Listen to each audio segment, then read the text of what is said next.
అన్నీ ఉన్నా అల్లుడి నోట్లో శని అన్నట్లు ఆ నియోజకవర్గానికి శాపంలా మారిందట. పేరులో రాజ్యం, ఆ రాజ్యానికి కేంద్రంగా పేట. కానీ కొంతకాలంగా ఆ నియోజకవర్గానికి అన్ని రకాలుగా అవమానాలు, అవరోధాలే ఎదురవుతున్నాయట. ప్రభుత్వాలు ఎందుకో ఆ నియోజకవర్గాన్ని చిన్న చూపు చూస్తున్నాయనిపిస్తోందట. దశాబ్దాల కాలంగా పార్లమెంట్ నియోజకవర్గానికి కేంద్రంగా ఉన్న కొత్తగా జిల్లా కేంద్రంగా గుర్తించి ప్రాధాన్యత కల్పించడంలో పాలకులు ఆసక్తి చూపించడం లేదట.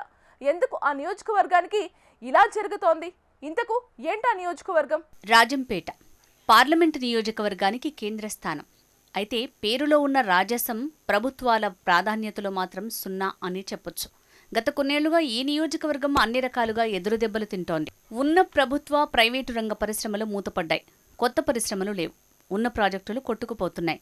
రాజంపేట మండలం తాళ్లపాకలో పుట్టిన వాగ్గేయకారుడు అన్నమయ్య పేరుతో కొత్త జిల్లా ఏర్పడినా ఆ జిల్లా కేంద్రం రాజంపేటకు కాకుండా రాయచోటికి వెళ్లిపోయింది.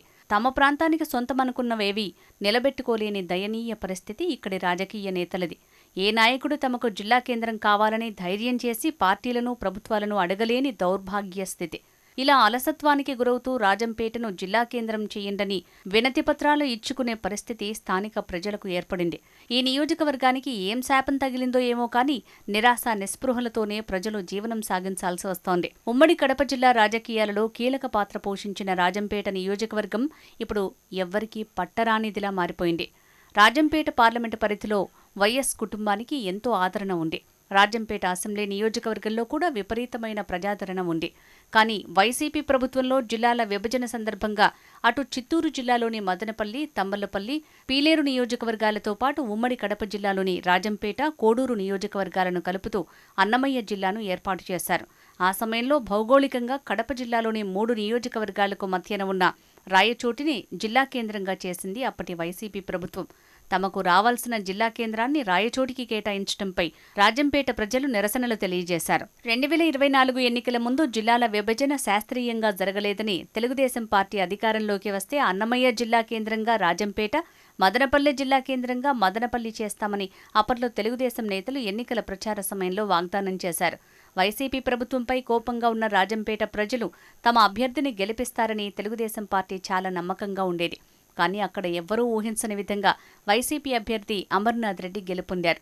ఆ ఎన్నికల్లో రాష్ట్రంలో తెలుగుదేశం కూటమి ప్రభుత్వం ఏర్పడింది.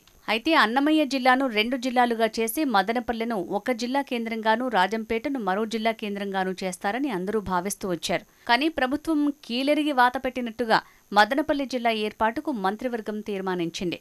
ఇదే క్రమంలో జిల్లా కేంద్రంగా రాజంపేటను కాకుండా రాయచోటినే కొనసాగిస్తూ మంత్రివర్గ తీర్మానం చేసి ప్రభుత్వ ప్రకటన విడుదల చేసింది. దీంతో రాజంపేట, కోడూరు ప్రజల్లో ఒక్కసారిగా ఆగ్రహం కట్టలు తెంచుకుంది. కూటమిలోనే భాగస్వామ్య పార్టీ అయిన కోడూరు జనసేన ఎమ్మెల్యే అరవ శ్రీధర్, రాజంపేట ఎంపీ ప్రభుత్వాన్ని ఒప్పించాల్సిన అవసరం ఎంతైనా ఉందన్న అభిప్రాయాలు వ్యక్తమవుతున్నాయి. రాజంపేటను నిరాదరణకు గురి చేయడం తగదని స్థానిక ప్రజలు అభిప్రాయపడుతున్నారు. ఎన్నికల ముందు కూటమి పార్టీలు హామీ ఇచ్చినట్టు కొత్త జిల్లాల పునర్విభజనలో రాజంపేటను జిల్లా కేంద్రంగా చేయాలని కోరుతున్నారు. ఇక్కడి ప్రజల మనోగతాన్ని, అభిప్రాయాన్ని గౌరవిస్తూ రాజంపేటకు ప్రాధాన్యత కల్పించాలనే డిమాండ్స్ వినిపిస్తున్నాయి.